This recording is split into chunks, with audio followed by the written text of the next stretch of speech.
Hello team, welcome to another monthly update. So today we're going to talk about Fund 1.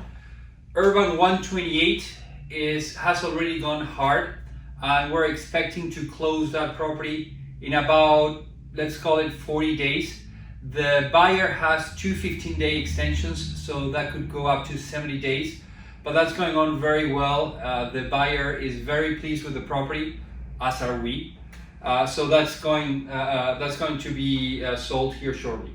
Urban 148, well, we went back and forth with a prospective buyer. They brought their engineers, and given all the changes that have been in interest rates in the market, I don't think that they are going to be a realistic buyer. However, we continue to receive other offers that we're evaluating. As a matter of fact, I received an offer today, and I still have to evaluate that. So this one is a little more delayed.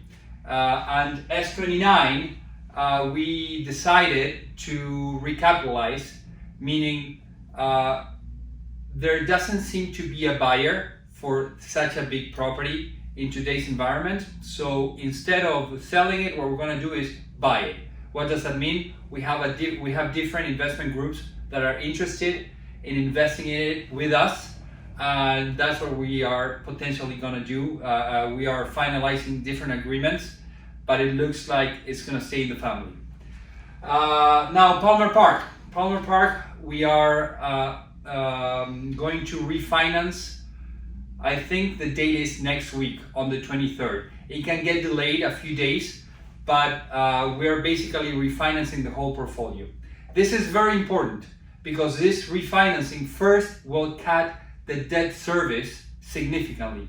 Therefore, we're now going to have some cash flow for the property.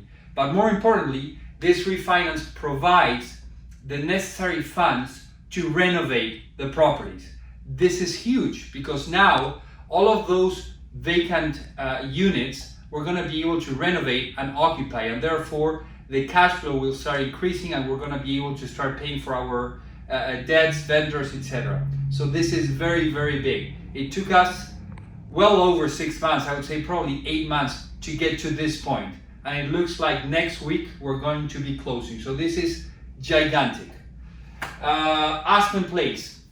In Aspen Place, we finalized an agreement with Tres. Tres was our lead investor in Aspen Place. So we finalized an agreement to buy them out. We should be buying them out by the end of August. We have an extension to do it until the end of September. But so far, the plan is to buy them out and bring in our own investors there.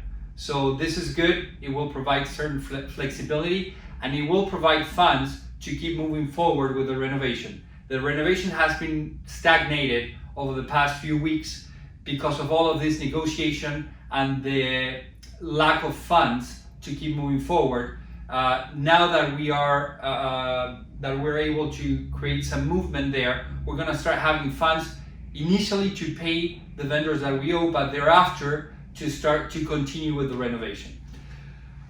Houston. Well, Houston, the closing date is July 5th. However, I don't think that the lenders are going to be ready to close in July 5th, so it might get delayed a few weeks, but we already have the equity lined up for the most part. This deal requires about $38 million worth of equity. 25 million comes from a group, and the remainder comes 10 million from a different group, and the rest from smaller investors and part of our investment as well. So it's moving forward, and it looks like we're going to be closing sometime in July, if not August. And last but not least, I wanted to send a shout out to Ashante Crowder. She has been promoted from a project coordinator to senior project coordinator. Ashante, you've made a big difference in the company. I know that I ask a lot from you. I know that Ethan asks a lot from you, and you always deliver. So thank you so much for pushing it so hard, and congratulations. And to all of you, thank you so much for being there. Thank you so much for pushing so hard, and I hope to see you very soon, each one of you, in the flesh. Bye.